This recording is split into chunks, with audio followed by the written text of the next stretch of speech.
Hey, what's up, guys? It's your good friend Jimbo. Today's episode is presented by Veer.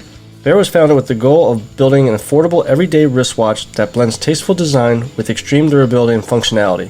Veer returns a sense of dignity to affordable wristwatches and are built to last. Veer is a true American watch company specializing in both quartz and automatic watches. Veer is offering our listeners 15% off if you use the code PODGO15. Go to veerwatches.com to learn more and get your new timepiece today.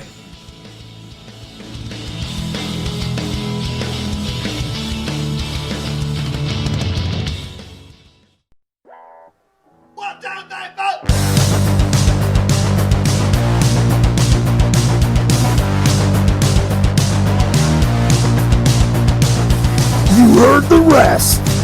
Now here's the best. Stay Tuned Sports Podcast. And hello there, all you Stay Tuners. Welcome back to another episode of Stay Tuned Sports. It's your good friend Jimbo here. Sneaking an episode in. I didn't think I was going to be able to do it this week, but some time freed up for us, and here we are.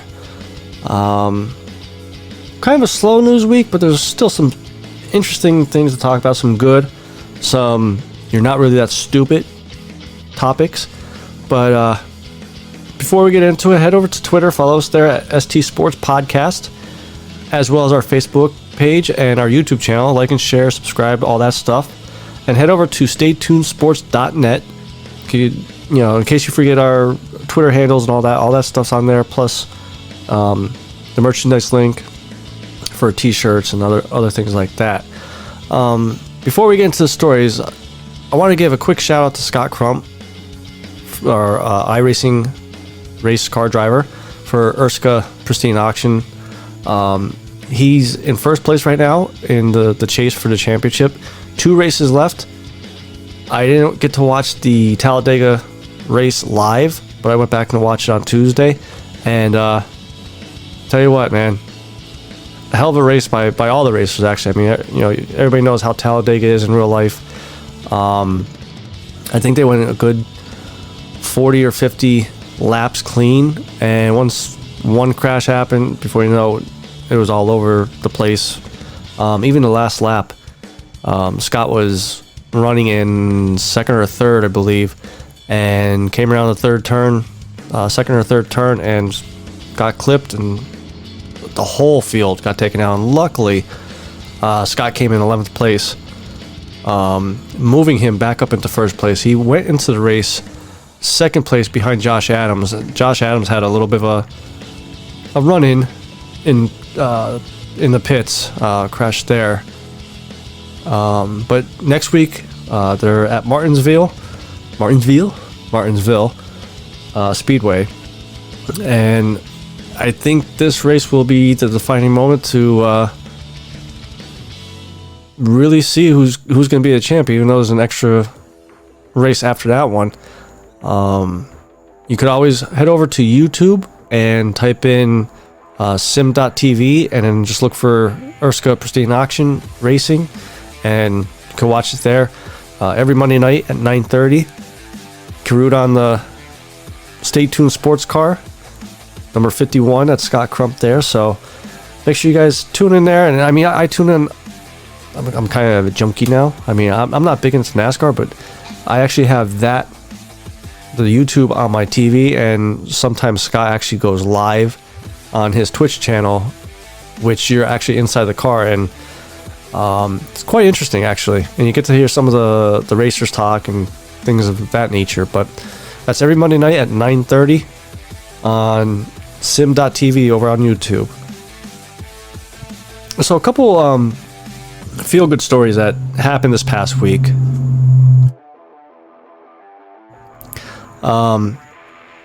Being that the hockey playoffs are ongoing, let's start with the hockey one. Oskar Lindblom of the Philadelphia Flyers has joined his teammates in the Toronto bubble.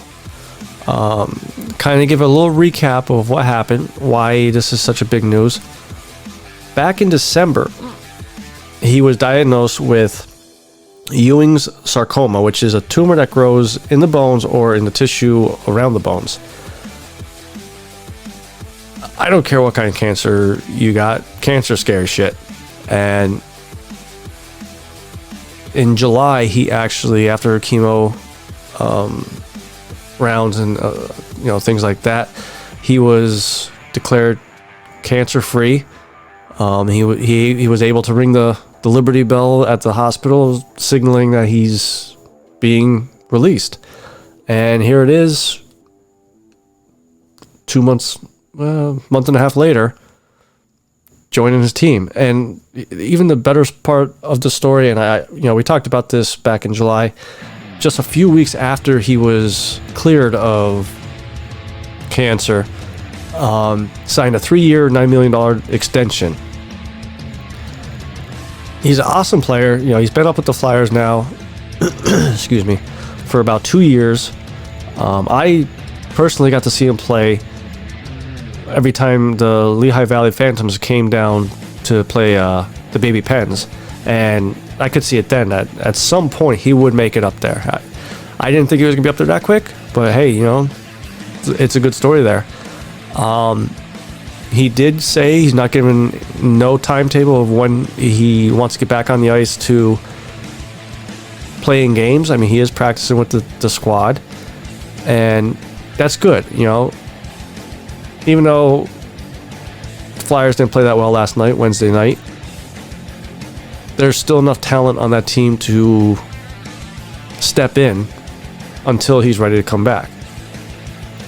He's also up for the Bill Masterson Memorial Trophy, which that award goes to a player that embodies qualities of perseverance, sportsmanship, and dedication to the game. And let's be honest, I mean, coming back from cancer, you're showing that you're persevering through all kinds of stress, not wondering if you're gonna be able to beat this thing. Every time you watch him play, he shows nothing but sportsmanship. It's a good thing to see him back on the ice, and hopefully if the Flyers could get past the Canadiens and not play like how they played last night, I cannot see why he can't rejoin the team. So I want to give a little tip of the hat to him there. And then our next feel-good story, Alex Smith. We talked a little bit about it last week, I believe, and it became official this past Sunday that the Washington football team, because I almost said the R word, has taken him off the PUP list, which means he's able to practice with his team. He's still somewhat limited, but I mean, Jesus, he had 17 surgeries. There was even talk of him possibly losing his leg, and this is all 2 years after breaking his fibula and tibula in his right leg. I mean, even if he, because there's also talk, before I say what I was going to say, there's talk that he may be able to enter the whole quarterback competition that's going on with Haskins and the two other quarterbacks, I believe, that are there. The one guy that they got from Carolina. But even if he doesn't win the starting job and wins the second string quarterback job, week one they should just give him the comeback player of the year award. I don't care who else is out there in the NFL to almost have your leg amputated. I mean, we saw this with that Bears tight end. I want to say probably about 3 years ago. Kind of had a similar situation where they talked about possibly have to amputate his leg. He never really came back. I don't even think he actually even played after that. And here's Alex Smith, just roughly a month away from the regular season, and he's possibly going to be on the team, possibly starting. I mean, that just shows the never give up attitude. And he was commenting on saying that they asked him, what are you gaining out of this by proving that you could come back? And he basically said, he goes, I'm not trying to prove it to the writers. I'm not trying to prove it to the teams. I just want to come back and show my kids that, listen, no matter how tough things get, don't ever give up, because you never know if you could succeed in it by, if you give up. And, if he gave up this whole journey of trying to make it back, he would have never known if he could actually pull through this. Joe Theismann came out and said that he thought Alex Smith's injury actually was worse than Joe Theismann, and Joe Theismann's injury retired him. So even though the Reds, not the R word, the Washington football team is in the division, that player alone I will be rooting for. If he's starting against Philly, I'll slightly root for him. But when he's not playing Philly, I'll definitely be rooting for him. I'll hope that he puts up some yards, no touchdowns though. We can't afford that. But it's good to see that he's almost all the way there. And the thing I'm going to be curious to see is, and he did touch on this, how's his mobility? Can he be the same player he was before the injury? I mean, he was no Tom Brady, but he wasn't also no Tim Tebow. He was a serviceable quarterback. Let's see if he could get back up there. So to Oskar Lindblom and Alex Smith, kudos to you guys. Congratulations on working your guys you're back to where you guys were from and what you guys had to go through. Now, this next story, kind of bringing back a little segment here, and hopefully soon I'll have like a little jingle to go to it, so that way I can break up a little bit of stories and not have them run in together for you guys. But You're Not Really That Stupid segment that I do every now and then. So earlier this week, Fernando Tatis Jr. of, I think it was the Padres, because I think it was the Padres versus the Rangers when this happened, hit a grand slam, putting his team up 14-3 or something like that. Like they were destroying the Rangers in the top of the 7th, and a lot of people took offense to that because it's an unwritten rule that when you're up that much, you can't really, swing it on a 3-0 pitch. What the hell, man? Like, shut the fuck up. This is baseball. Like, baseball is getting so pathetic anymore. I shouldn't even say it anymore. It's probably the past 10 years it's been showing how pathetic they're getting. So soft. I'll tell you what, if I was Fernando and my contract said, hey, if you hit, well, here, I'll use this example, because with that home run actually put him in the lead for home runs over Mike Trout. If I had something in my contract, an incentive in my contract saying, if you lead the league in home runs, we'll give you an extra $2.5 million. Well, you better make damn sure. I don't care if it's 3-0, 2-0, whatever. I'm trying to swing and smash that ball onto the top of the roof of the next building over, across the street.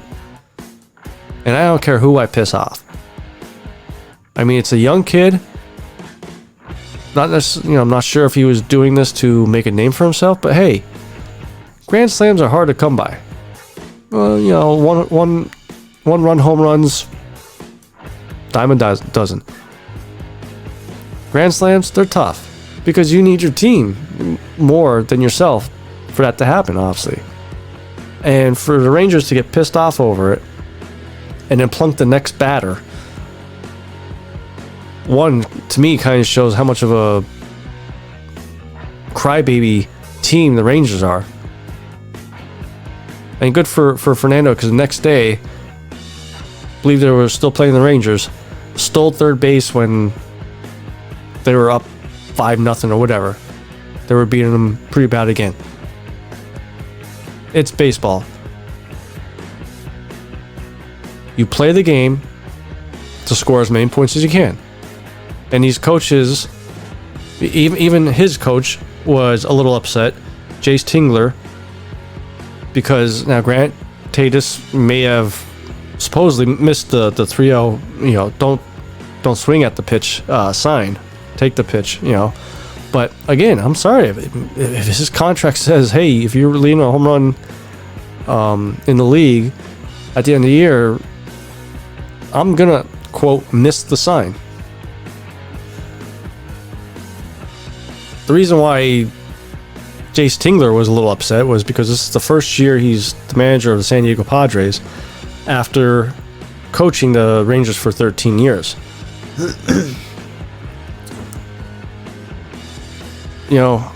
I just, and this is why I honestly think out of the top 4 major sports, NFL, Major League Baseball, hockey, basketball, honestly, that's why I think baseball is the 4th one in the list. I think obviously NFL is number 1. I think hockey is number 2, especially with how they're handling the COVID thing with the bubble and everything. Basketball, I think, is number 3, and baseball is slowly becoming the furthest sport. And honestly, I think probably UFC, MMA, is right there at 5, looking to overtake baseball. Will they? I don't know. I don't think so, because they have some of their own drama. Guys coming off 3 losses. Oh yeah, you get a championship bout. Stupid shit like that. But baseball is so soft anymore. Joe Kelly gets a... Oh, here's another story. Trevor Bauer was going to be the starting pitcher yesterday, and he was going to wear cleats. One cleat had Joe Kelly on the side of it with the pouty face that he made, and on the other cleat he had Free Joe Kelly. And Major League Baseball told him, you wear them, you will not play the game, and you will be disciplined. Why? It was not offensive. It was not racial. It was not political. It was nothing. It was, let's stop being soft, basically, to me. They need to get Rob Manfred out of there, get a commissioner in there that knows how to be a commissioner, and get baseball back to where it was fun again. But with that all being said, Texas Rangers, got one question for you. You're not really that stupid, are you?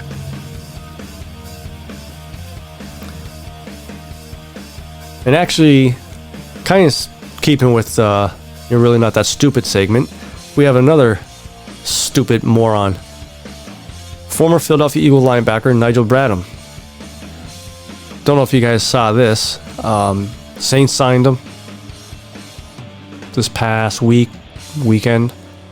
And he was quoted in saying that it's definitely a different type of environment, a different culture, because the last 2 organizations, let me stop for a second here, the last 2 organizations were Philadelphia Eagles, Buffalo Bills. I went to wasn't really a winning organization. Really wasn't a winning organization. What did Philadelphia do just in the past 2 years? 2017? 18? Oh, that's right. Yeah, we won the Super Bowl. But we're not a winning organization. So obviously a lot of Eagles fans got on him about the statement. And to keep going with the statement, he also stated, so when you come to a place where it's known for winning and known for being in the postseason, you see the different type of culture that they have and the different type of expectations that they have naturally and what they expect out of you as a player. What has the Saints won recently? Let's even go 5 years, 10 years. Yeah, nothing. They got bounced out by the Minnesota Vikings past, 2 years, 3 years? They can't get out of their own way. They have a crybaby receiver. I'm always getting held. Shut the frick up. The only player on that team that I respect is Drew Brees. So after all these statements came out, John Clark of NBC Sports Philadelphia was able to get in contact with Bradham, and boy, oh boy, he backpedaled so quick on that statement. He said he meant no offense to the organization he actually won with, but he didn't find it that way when he arrived in 2016. He said that after the unfortunate Chip Kelly era. Now, 2016 was when Peterson was hired and brought in, and Bradham was Peterson's first free agent class. First year under Peterson, we didn't make the playoffs. I think it was 7-9 or something like that. But then the following years when we won the Super Bowl. He said, Bradham said about Peterson, we built that atmosphere of winning with Coach Peterson, and I was the first free agency class he had. I love Philadelphia always and forever. Maybe you should watch what you say. Because the way that came across, and, let me kind of defend the Buffalo Bills too. They won the division last year, I kind of think. Definitely made the playoffs. I mean, if you make the playoffs, you should be considered a winning organization. Past 2-3 years, ever since Josh Allen kind of took over, and those wide receivers and the defenses that they've produced the past few years, that's a winning organization. It's not the Patriots. I'm not trying to say that, but they're also not 2-14 or the Cincinnati Bengals or any other crap team. They're a winning organization now. So, Mr. Nigel Bradham, one question for you. You're not really that stupid, are you? Because I really think you are. Past week, NFL training camps opened up, and like most of every year, within the first few days, major injuries start coming through. Dallas Cowboys free agent signing Gerald McCoy in the offseason tore his quad. They ended up releasing him with a injury settlement. At first, I thought that was a big loss, but they did sign Everson Griffin from the Vikings. So, they lost McCoy, who's a good player, but they are definitely deep on the front line there. But some other major players that have gotten injured, whether it be serious or semi-serious. Just today, Thursday, Tyreek Hill was forced to leave practice for the Chiefs due to a hamstring injury. And now, AJ Green was another one for the Bengals, and we know how these hamstring injuries linger for these wide receivers, especially AJ Green. Honestly, AJ Green is to the point for me that just retire. He's a good player, but he can't stay healthy anymore. He's older. When he's healthy, he's a top 5 receiver, but he can't stay healthy. So what's the point? Now you got a rookie quarterback coming in. I would much rather Burrow get used to the younger receivers that he's going to be with for 10-15 years, hopefully for the Bengals, than a wide receiver that's going to play maybe 6 games this year and be gone after this year. Some other players, Denver Broncos rookie KJ Hamler, now a few weeks, same thing, hamstring. That's a big loss, I think, because I actually want Philly to draft him right before the Broncos, and he's a hell of a returner, and he has a lot of speed. And now Denver is trying to put a track field together, basically out there, and he was a quick one. Now he may bounce back and not have any problems with this, but like I just said, hamstring injuries are hard to get rid of. They linger. And then San Fran had receiver Jalen Hurd tore his ACL, so he's out for the year. As far as Philly fans, calm down. Miles Sanders, honestly, they said week to week, but nothing to worry about. I think this is more, and I agree with some of the writers that they believe this is more of a take a cautious approach. It's not as significant as it may sound. Derek Barnett, This is a big year for him. He's on the fifth-year option now, and he got hurt. He needs a big year if he wants to re-sign with Philly or even get a decent contract in free agency. He's a former first-round draft pick. He plays well, but can't keep getting hurt, buddy. And then our D-tackle, Hargrave, that we signed away from Pittsburgh, is out multiple weeks with a tricep injury. I think it was a upper body, like an arm or something, but definitely upper body. I think that is big because it's a big body. Now we may be forced to put Fletcher Cox out there a little bit longer than needed instead of rotating him a little bit better, but we'll see if we could bounce back. Now, I didn't see anything yet about the Jaguars trading their star defensive end. There was rumors floating around that he would get traded either last night or today, and the rumor is the Jets are the leading candidate for him. I don't think Philly's going to trade for him because come next year we're going to have no cap space to sign him to a long-term deal. So that's all the football news that I really saw. UFC news, and it's kind of funny. I saw this. So UFC 252 was last weekend. Daniel Cormier versus Stipe Miocic.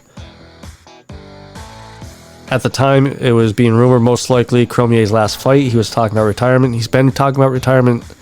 I believe he wanted to retire this past March, but then the pandemic hit and kept putting it off. Lost to Stipe in the second match, so he wanted the rematch, got the rematch. Ended up losing by decision. And it was a good fight, but Cormier just looked off. And maybe it was already in his head that, I'm done. I'm retiring. Kind of mentally checked out a little bit.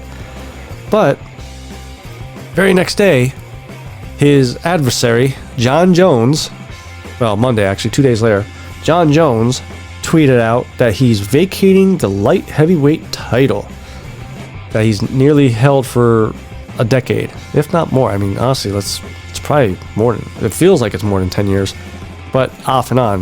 He had the positive tests, he had the felony charges that made them strip him of the belt. But he wrote, "It's officially up for grabs. It's been an amazing journey. Sincere thank you to all my competition, UFC, and most importantly, you fans." He also tweeted out, "Just had a really positive conversation with UFC. Sounds like there will be negotiations for my next fight at heavyweight. All good news, the weight gaining process begins." Now, let's not forget the past month or so, John Jones and Dana White have been arguing over Twitter about money and about where he goes as far as light heavyweight or heavyweight. And sounds like Jones is going to get what he wants. Nothing is official about his opponent yet, but Dana White has said that he will not jump over Francis Ngannou. That one is going to be Stipe versus Francis Ngannou 2, which begs the question, when Dana White did say that, everybody started saying, okay, well, what about Derek Lewis? Or I don't think they said they want Curtis Blades, but Derek Lewis was a name. A couple hours later, Derek Lewis is fighting Curtis Blades. September, I believe it is, September 12th. And now, if you're playing matchmaking, who do you do? Obviously, you would want to do Stipe to try to get Jones the belt. Honestly, I don't think that's right. Never thought that was right. Even with Conor McGregor, I don't think, especially with how he does shit, fight at 170, which he seems like it's a better weight class for himself, to get a title fight at 155. I don't think that's how it should work. Derek Lewis or Francis Ngannou would have been an interesting fight. Ngannou would have been a really good fight, I think, to see how Jones could do. But one name that I never thought about, just because he hasn't fought in a couple years, was Brock Lesnar. Now, let's not forget, when Jones first started talking about moving up to heavyweight, him and Lesnar kind of took jabs at each other. I believe Lesnar is still in, or no, Lesnar did leave the anti-doping pool, and how that goes, because to go on top of what Jones said about staying in the U.S. anti-doping agency pool for the next half year or so, if Jones were to leave, he's signifying that he's either not going to fight for UFC no more or he's going to retire. And if he decided to come back, he would have to re-enter it and be subjected to drug testing for the next 6 months. Now, this would be perfect time if they could hammer out the deal now for Jones versus Lesnar. It would give Lesnar 6 months to show he's clean, give Jones 6 months to get that weight up, and then train with that weight on. Granted, I think Lesnar would get mauled, just because ever since that stomach issue that he had, he's not the same fighter. Would it be a big draw for UFC? Oh yeah, hell yeah. You got Brock Lesnar, the biggest name in WWE and UFC, and you got John Jones, who is, quote, the GOAT of light heavyweight. So I think they would definitely they'd probably pull in more numbers than Conor McGregor and Khabib.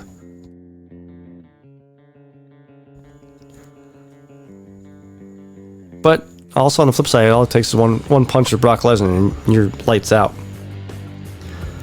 So I think we'll see something over the next couple weeks of who John Jones will be fighting. And I'll be... you gotta give him a top 5 guy. You can't give him a top 10 because he'll just maul them. You know what? How about this? Alexander Gustafsson at heavyweight. They did it twice in light heavyweight. First match was probably the toughest fight I ever saw John Jones do. Lost the second time to John Jones, but maybe heavyweight might be a little bit better. You know, maybe you give him, even though Gustafsson lost his last fight. I had to take a drink real quick. So like I did say, UFC 252 was last weekend. Talked about CFA and Cormier. I want to say to Cormier though, hell of a career, dude. You know, I even like you as a commentator. Could be cheesy sometimes, but I understand you gotta kind of lighten the mood a little bit. Can't have all serious commentators. Before them was Marlon Vera versus Sean O'Malley. Now, y'all know I've been behind Sean O'Malley. He lost TKO due to punches and elbows, but how those punches and elbows came about was O'Malley suffered a leg injury, the same leg that he injured a couple fights ago against, I forget the guy's name. He doesn't fight in UFC no more, but I think what it shows with this fight and what happened was he was, doing his leg kicks, and Vera was chopping at the same leg, and when O'Malley went to do a feint, he rolled his foot, which a lot of people were saying they think the nerve may have been numbed, and when he rolled his foot, that was it. Vera took him down and just smashed him left and right. Not taking anything away from Vera. I mean, hey, he did what he had to do. I know a lot of O'Malley fans are trying to say, well, he was injured, so it's not a fair win. Listen, it wasn't like, he cheap shot him and made a controversial win. A win, the way Vera won, he won, man. And my hat's off to him. But for Sean O'Malley, where do you go here? He's still a talented fighter. I'm not saying, the O'Malley haters are saying the hype train's done. Not after one fight. Now, if he loses again, okay, now there's going to be some red flags. I mean, there's red flags now about his health. But I think how he can get rid of that red flag, he's got to move up. Got to put weight on. And I can't remember if it was a UFC fighter being interviewed about it or if it was, one of the other MMA podcasts we're talking about. Can't go all out with every leg kick. You got to watch what you do because eventually you're going to wear yourself out before your opponent's worn out. And that's what happened here. Every fight he goes hard, and it's admirable, it is. But you gotta be smart. You look at Justin Gaethje. He learned he can't brawl every fight. He's got to pick and choose his times to punch. And where's he at now? He's at a unification championship bout with Khabib. So either O'Malley's got to scale back the power he puts behind some of these kicks, or move up, and maybe a little bit of extra weight helps with the injuries. The other fight that I want to talk about is the Rosenstruck versus Junior Dos Santos. Santos lost second round due to punches. Listen, I like Santos. It's time, dude. Hang him up. You're only getting every fight now is like this, and it's a big fall from grace. You know, former champion to be going out like this. So, if he really wants to fight one more time, if I'm Dana White, I'm sitting down like, listen, I'll put you one more fight. That's it, though. This is your retirement fight. But Rosenstruck, he's a beast. Going to be interested to see who he gets next. And also earlier this week, we got Uriah Hall versus Anderson Silva announced. I believe that's September as well, maybe late September. Possibly Anderson Silva's last fight. He only has 2 fights left on his contract, but just like Dos Santos, Silva is up there in age. I think it's time to call it. I did live tweet last week and got a little bit of interaction with you guys, so I appreciate that. As far as this week with any UFC fights, there is one. It's UFC Fight Night. Frankie Edgar versus Munoz. St. Preux versus Menefield. Procino versus Rodriguez. Dobson versus Agapova. Rodriguez versus Sato. Not sure if I'm going to be live tweeting that one. That is Saturday, so maybe I'll try to jump on and live tweet with you guys. But I'll get my picks then instead of giving it right now.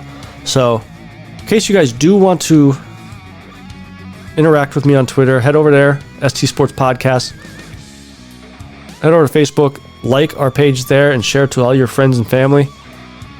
Head over to YouTube, subscribe there, and head over to staytunesports.net. In case you forget it, it's going to be in the show notes of what to click, and all the social links are there as well.